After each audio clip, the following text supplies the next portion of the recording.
Hey everyone, this is Alden over at Cobblers Plus, and today we're going to be working on a pair of Alden shoes and treating the uppers on them. These are Shell Cordovan, so it's one of those that everyone's always kind of asking about to see how to treat it. But I'm going to show how we do it here at our shop today. So come join us and let's go ahead and get started then. I'm Alan Turshkov. Join us today and enter our world of a cobbler to see the craftsmanship it takes to rebuild and restore footwear and other leather goods, as well as recommendations from our industry.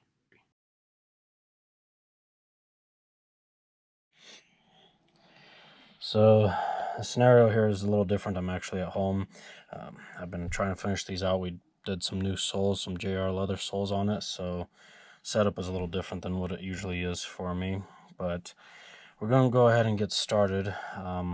Now I'm not actually going to be using these brushes here today. This gentleman here bought these used. We actually don't have the insoles glued in quite yet. We put those in at the very last stage basically. So we'll just kind of get those out of the way for now. Let's put them right there. Let you guys see the nice new Alden insoles that they shipped over to us, which is pretty cool. But we're going to go ahead and start out with our Renovator Cream. With Shell Cordovan, I want to mention it is not actually a leather, it is a membrane. So it's very different than your regular, calfskin shoes. You don't treat them the same way. You don't want to use any kind of solvents, any strong cleaning solutions or anything. About the strongest cleaners I would really say is safe on it to use is something that's vinegar based, or something like a Lincoln Easy Cleaner or Angelus Easy Cleaner. Now, during the whole process, we have been going through with a vinegar-based cleaning solution that has a little bit of the Easy Cleaner in it mixed in as well, and kind of treating it during the repair process while we were resoling them. So at this stage, I'm going to go ahead and grab some light sandpaper. This is 220 grit. We only just need a little bit. Just a little small square like that there. And if there's any spots that you see as if they had wax, I actually did notice that there were a few spots it seemed like that there was just a tiny bit, And of course, this may look scary to you, but it's actually very normal to go through with a light amount of sandpaper, and because this is so light, it's actually not going to really do much to damage the membrane in any form or way. And there isn't really much actually. With this step, you're going to also be removing, again, old polishes, old waxes, and you just want to go through any spots that may have some heavy wear. Again, because this gentleman bought these used, you don't know what the previous owner may have been using on there, but it doesn't look like they really did much to them at all. And always check down in these areas, especially the inside. That's where most of the waxes actually tend to cake up quite a bit over a period of time. Any kind of old polish or waxes will start to kind of wear off on the top areas here very, very frequently. But on the insides here, a lot of times it actually just builds up because it doesn't really fall out. But I guess there wasn't really much on there. That was the first step. Now, if you had a lot of wax or polish on there, you'd probably want to go through the whole thing and may need a bit more sandpaper, of course. Now we move on to our Saphir Renovator Cream. This is from their Medaille line. It's water-based. It's got some mink oil, lanolin, and beeswax in it as well. They do have their Beauty Cure one as well, which is kind of a grade down. It doesn't have the lanolin in it, and it's not quite as refined. But the Medaille is definitely what you want to be using for these. Now, some of you who have watched some of my other videos, you've seen me using the dauber brushes. With these, I don't like to use that because, again, this is water-based. So we're going to, at this point, kind of take advantage and try to scrub it a little bit. During that process with the scrubbing, actually, we can actually apply a bit more pressure and massage everything in there. And I didn't bring my shoe trees that I had in these, but can see it's taken off some of that old dirt and everything on there. Beforehand, of course, you're going to want to brush them off, which I probably should have shown you guys, but I've been going through these so much that I really don't need to do much for brushing. So if you have your horsehair brush, step one, of course, brush off all the old dust and debris and everything. But again, because they've been getting worked on already, they've had a numerous amount of cleaning done, I guess you can say, to the upper. See, look how dirty that's getting already. And that's just because it's water-based. You know, you really don't need much more. If you just take a rag like this, and it doesn't have to be, you know, fancy shine, chamois, or anything. Just an old rag, old t-shirt. Just apply a little more pressure. See, look at that.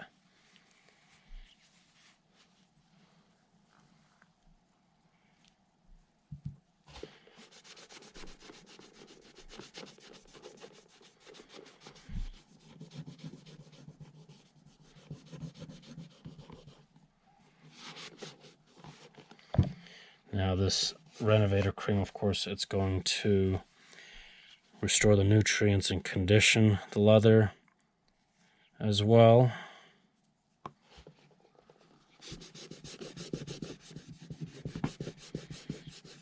Which it really definitely needs it. And there's a lot of different talk, I guess you can say, about the Shell Cordovans. You know, you got to use what was it? Venetian cream, I believe. I'm sorry, it's been a long day for me.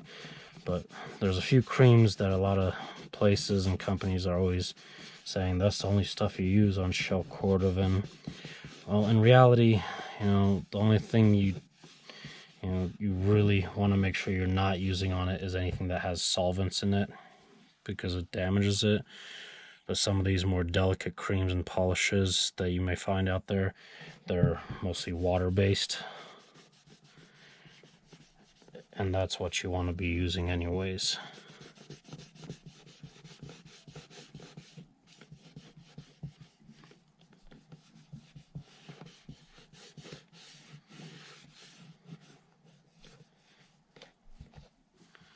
See, you can really tell it's taken off a good amount of old whatever's on there.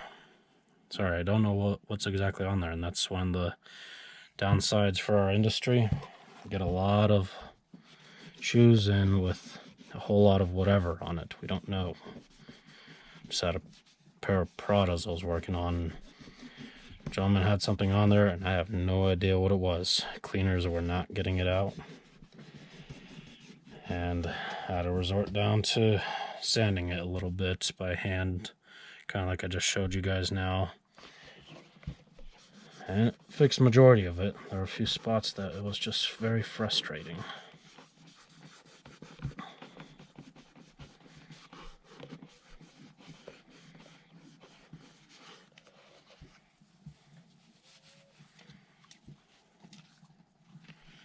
So it just takes a little time, a little bit of elbow grease.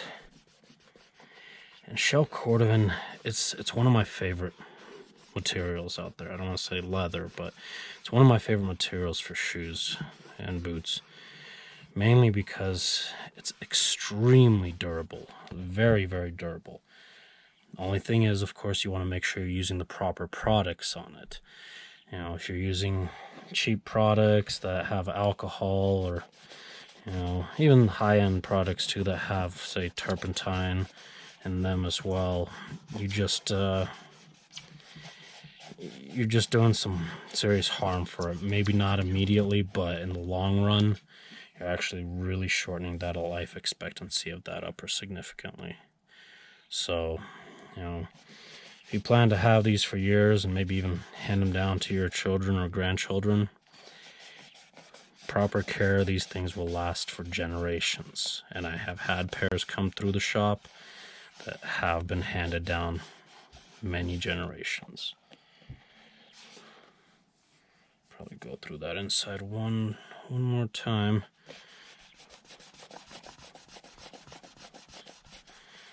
It just takes a little more vigorous work. Alright, there we go. Can't forget the little tassels on there too.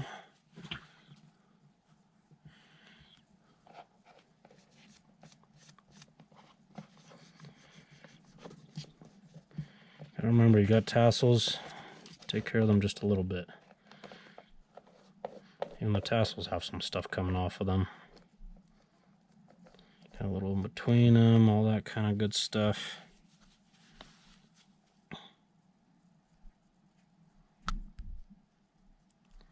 Sorry, I know the camera's shaking. I actually had to rig it up because I forgot my mounts at work for this thing. So I had to jerry rig it, however you want to call it.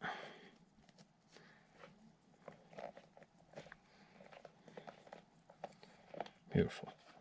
See, during that process, when you're also doing that, it's a perfect opportunity to check on your tassels. Tassels can rip off very easily, I guess you can say. So you want to make sure that while you're doing that, you're actually applying some pressure anyways, and if one of them pops off, you can take it into a cobbler at a timely fashion and they can fix it up for you. It's a common thing, definitely, with any tassel loafers. Even some shoes that are laced that have tassels, they can pop off. It's not much material basically holding it all together, so unfortunately, you know, it holds up actually very well considering how little's holding it together, but at one point or another they may give out. So just a perfect opportunity to double check everything. All right, and we're gonna just take our horsehair brush here, just buff it up nicely. This also gets off some of that excess too.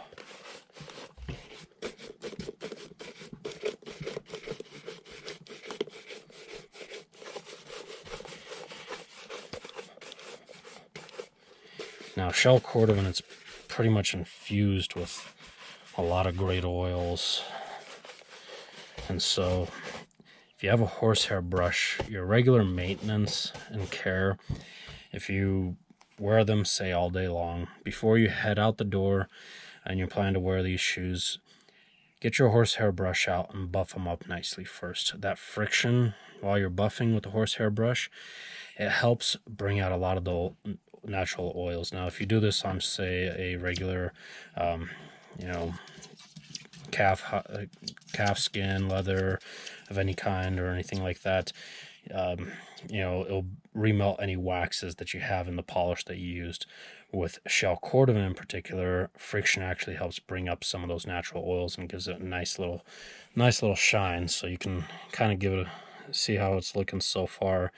And you know, just that regular maintenance, when you get up and you're about to put on your shoes, buff them up, let them shine throughout the day. When you get back home, just buff them up again just to get any old dust or debris off of there, and you should be perfectly fine once they go back on the shelf. Make sure you put your shoe trees in also. Now, at this point, we're done with the Renovator on this shoe, at least for now. If you, well, you probably should. You always should have shoe trees in your shoes. And again, like I said, I just forgot them. And for this particular shoe, but they've been on and off shoe trees and stretchers the whole time we've had them anyways. During this process, you could actually take your shoe trees, have them in there, and take a deer bone or even something nice and smooth like the back of a spoon. At our shop, we tend to use certain hammers that we have that really have nice smooth handles, and start massaging these areas where the creases are. Now, I've been going back and forth because they were on shoe trees and stretchers and trying to work it out, and it helps even out a lot of this creasing. Now, you're not going to get it out at 100% ever, but you can definitely help improve it significantly. And we've already been working on it throughout the process of the resoling and everything. So at this stage, we're pretty much done with this one, at least at the moment here. So I'll go ahead and do the other one off camera and get this one all prepared for you guys. And we'll see you back here in just a little bit for our next step then. All right. Looking a lot better, right?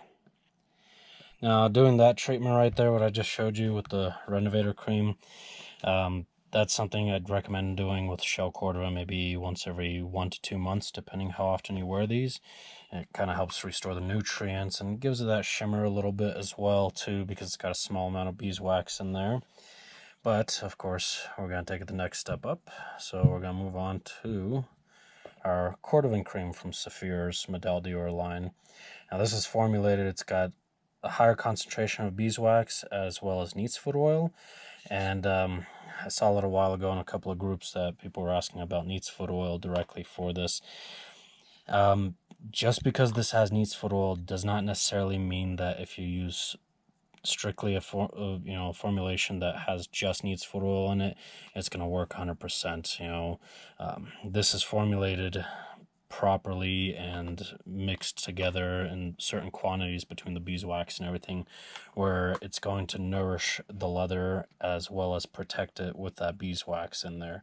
If you put just neatsfoot oil on there, you're just going to be conditioning on it, and so it doesn't give a nice protective coating with any kind of waxes.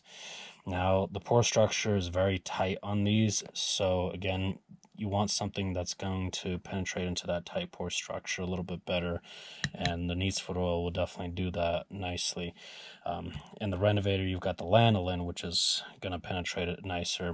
If you use mink oil, for example, it'll nourish it, but it'll take a little more effort, I guess you can say, as far as waiting for the material, waiting for the Shell Cordovan to really absorb that mink oil, because it's a little bit heavier, I guess you can say. Where lanolin and neatsfoot oil is a little bit of a thinner conditioning agent, so it penetrates nicely. Now I did put 2 coats of the Renovator cream on there because these were actually fairly dry. I mean, with Shell Cordovan it's hard to tell, but it really absorbed a lot of that conditioner, so I had to put a couple of coats on there. But we'll go ahead and get started on this now. And I'm going to use my rag again. Now, again, I like to use the dauber brushes, but because this is a little bit thicker right here, you want to kind of really work it into the shoe, basically. Actually, I did this other one first, so I'm going to really work it into there and spread it out evenly. With the dauber brush, you do kind of have a little bit too much sometimes that you may put on.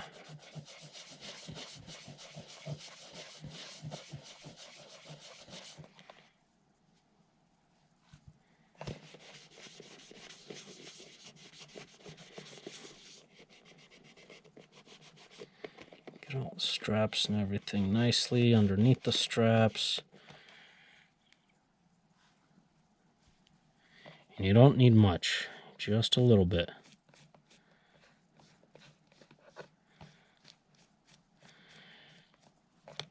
Now the tassels, I am going to brush those up quickly to get excess off, because once it starts to dry, it's going to end up a little crispy. So try to get some of that excess out of there.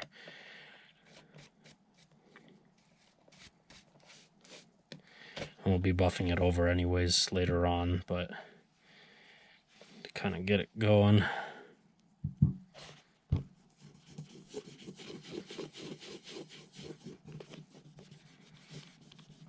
One of the other great things about the Shell Cordovan is that scuffs on these are very, very easy to take care of. Any kind of scuffs, and there's never any cracks. If you got cracks on a Shell Cordovan shoe right where it bends, like you do with calf skin, that means you are either using a bad product. It is actually really, really time for those to be given up, or you haven't been taking care of them well enough. That's the only times I've ever seen Shell Cordovan actually get, and they go straight from a crack to a hole, actually. They don't really crack as much, but I've had a few pairs come through where they actually had holes in them, and that's a very, very rare occurrence with Shell Cordovan.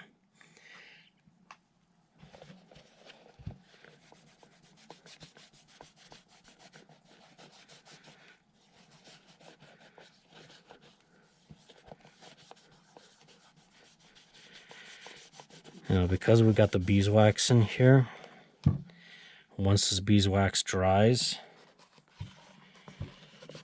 it's going to work as a water repellent to help protect it better. So if you're in an area like us here in Colorado, during winter time, for example, we get that salt out there on the pavement.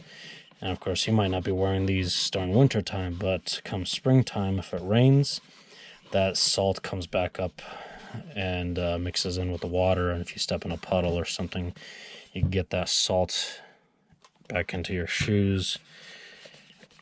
And the beeswax in here will help protect it, but I highly recommend that if you do get your shoes wet and you're in a place like here in Colorado where you know that there's that chemical salt that's out there to melt the snow and ice, you may want to give it a quick treatment with a desalting agent and a little bit of vinegar, or the desalting agent, it's just a little more concentrated basically, and then go through with the Renovator Cream. Okay, kind of helps preserve your shoes. You want to do that with whether it's Shell Cordovan or calfskin or just about any other shoes out there. You know, just a quick once over with the desalter will definitely help a lot. But we've got that on there. We're going to let that dry for just a few minutes while I go ahead and go through this other one. You don't really need to let it dry for too long because there really isn't any solvents in there. But I like to let it dry for a minute. That way the waxes get a little bit crispy. Well, not crispy, but a little bit drier, so that when we go through with the buffing side of things, it really helps melt those waxes down. So I'll go ahead and finish up this other shoe off camera again for you, so I'm not wasting your time too much longer, and then we'll meet you back over here in a few. Alright, so I've got the Cordovan Cream on there, and it's drying, well, dried up pretty good. So now we could just take our horsehair brush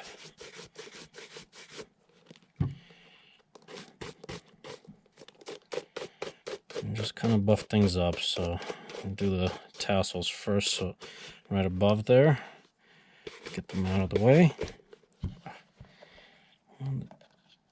One of those parts is always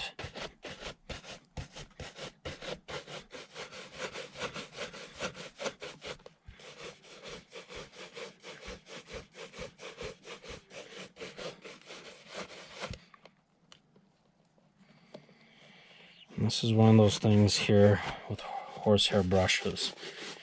You get a lot of people that come in that may buy a product or something for their shoes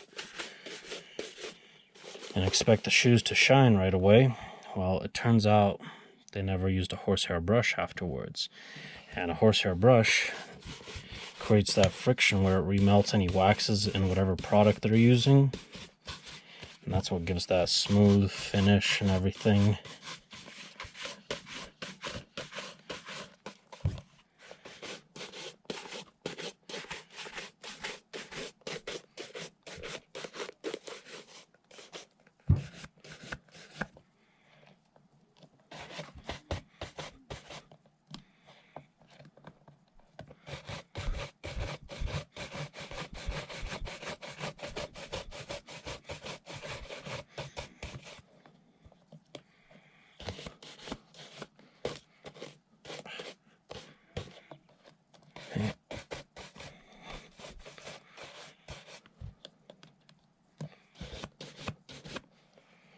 There we go.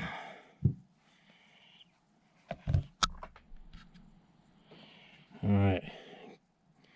Sorry about the lighting there. But definitely see more of a shine there. This one just has the product on there, not buffed yet. This one is buffed out, so it's got a lot more of a sheen to it. So I'll go ahead and buff this other one up. But before I do that and everything, I will mention that some have asked also about doing a mirror shine on the toes of these a lot of times, using like the Saphir Mirror Gloss or Pate Deluxe. The issue that I tend to have usually is those waxes. And then unfortunately I don't have one here at the house. I took my main shoe shine kit back to the shop. But a lot of you who are familiar with it, it's just a tin like that and it says mirror gloss on it from Saphir Medaille.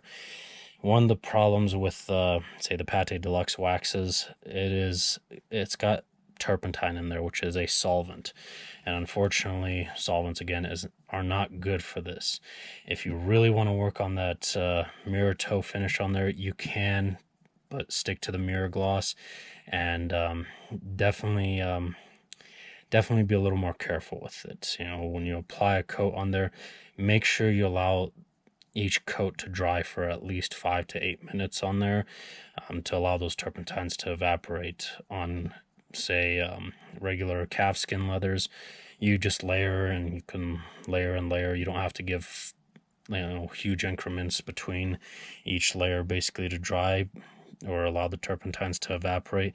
But the Shell Cordovan definitely allow a bit of time for that turpentine to evaporate. Otherwise you end up kind of sealing up that solvent and underneath the next layer of wax, and it's not good.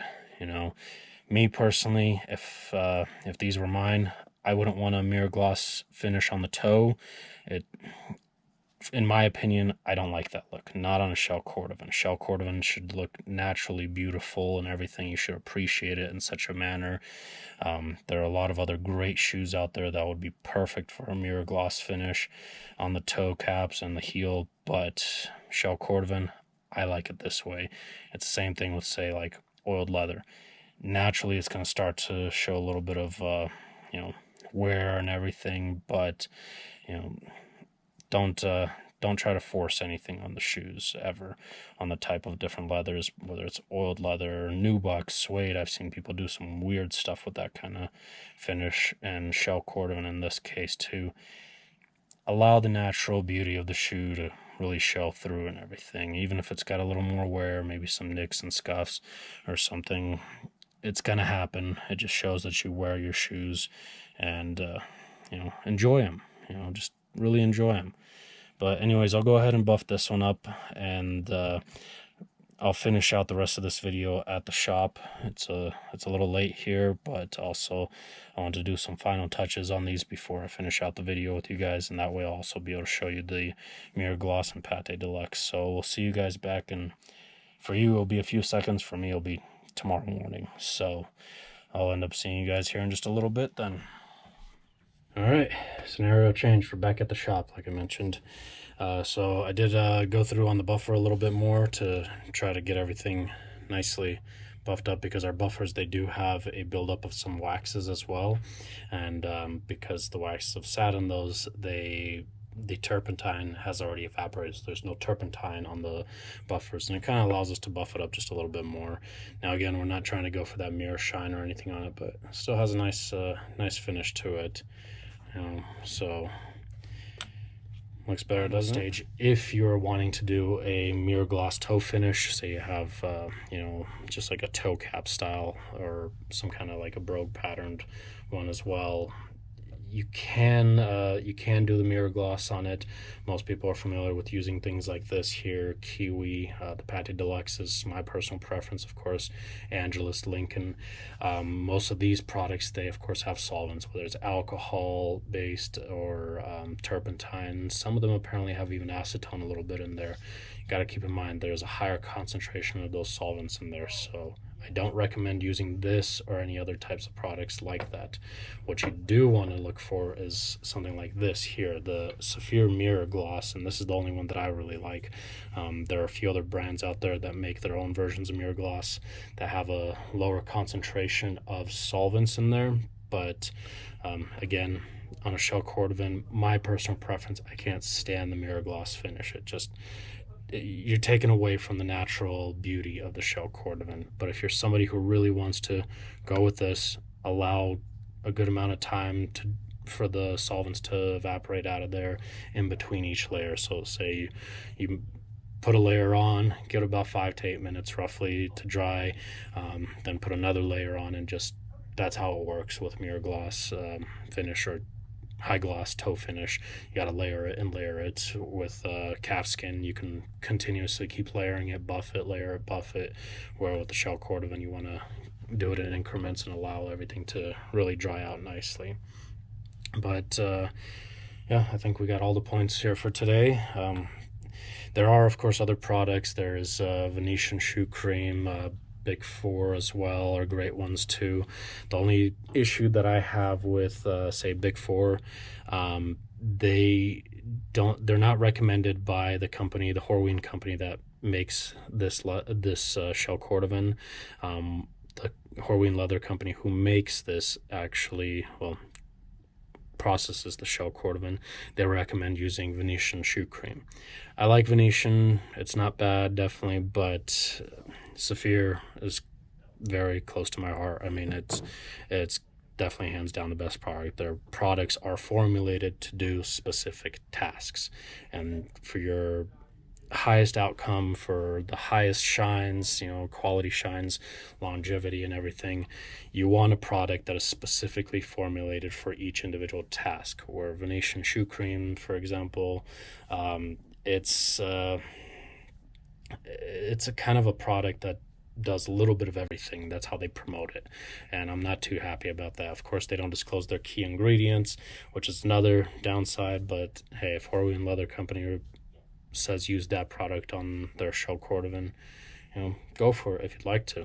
Saphir is what I would stick to personally, and that's what we use here at the shop, even though we do have the Venetian shoe cream.